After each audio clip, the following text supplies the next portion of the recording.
Certains vous diront que ce n'est pas une couleur, mais la synthèse de toutes les couleurs. Alors oui, c'est vrai, en physique, Newton au XVIIe siècle avait compris que la lumière blanche résultait du mélange de toutes les lumières colorées. Mais force est de constater que le blanc existe bel et bien dans la nature.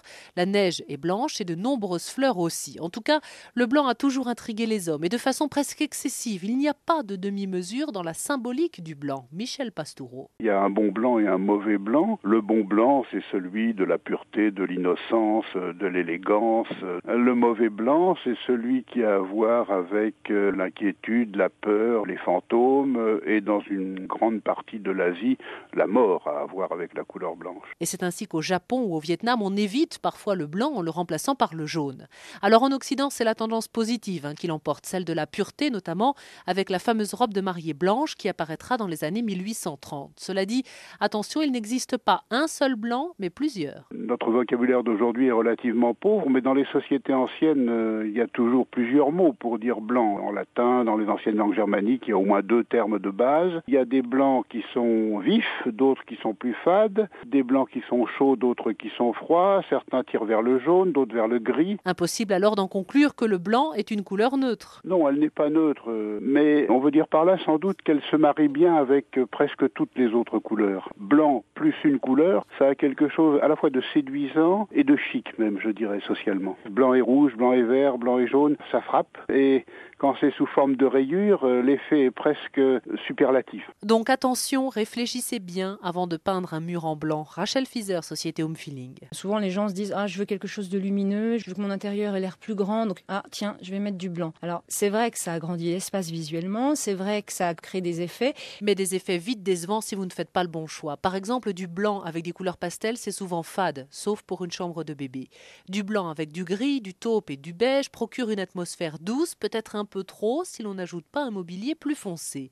Quant au blanc associé à des couleurs vives comme du bleu turquoise, du rose framboise ou de l'orange, eh bien c'est plutôt une bonne idée car le blanc a une vertu principale, son effet correcteur. Il va adoucir ces couleurs tout en maintenant leur côté dynamique.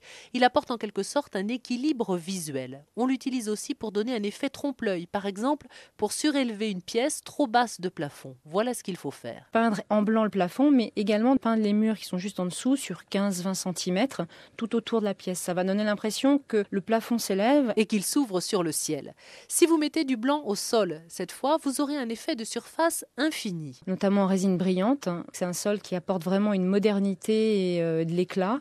Donc ça peut convenir très très bien à un style loft. La résine, c'est un peu comme une peinture un petit peu plus épaisse. Normalement, on peut faire appel à des sociétés qui ont l'habitude de faire les parkings, qui ont l'habitude de faire aussi ce genre de choses. Mais vous pouvez également repeindre un carrelage ou un parquet en blanc en passant ensuite une couche de résine incolore ou de vernis marin.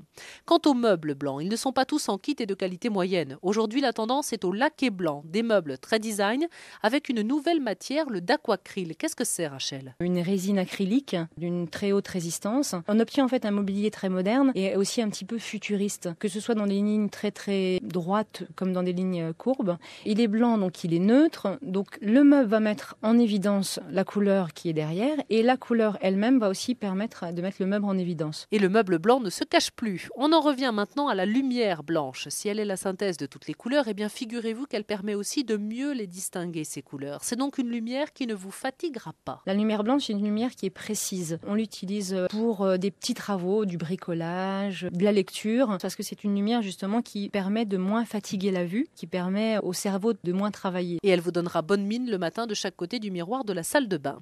Le mot de la fin appartient à Michel Pastoureau. Une déco blanche, ça vous inspire quoi ? Ça m'invite au rêve. Et je crois que le blanc a cette qualité également d'éviter toute vulgarité. D'autres idées déco sur le blanc sur franceinfo.fr.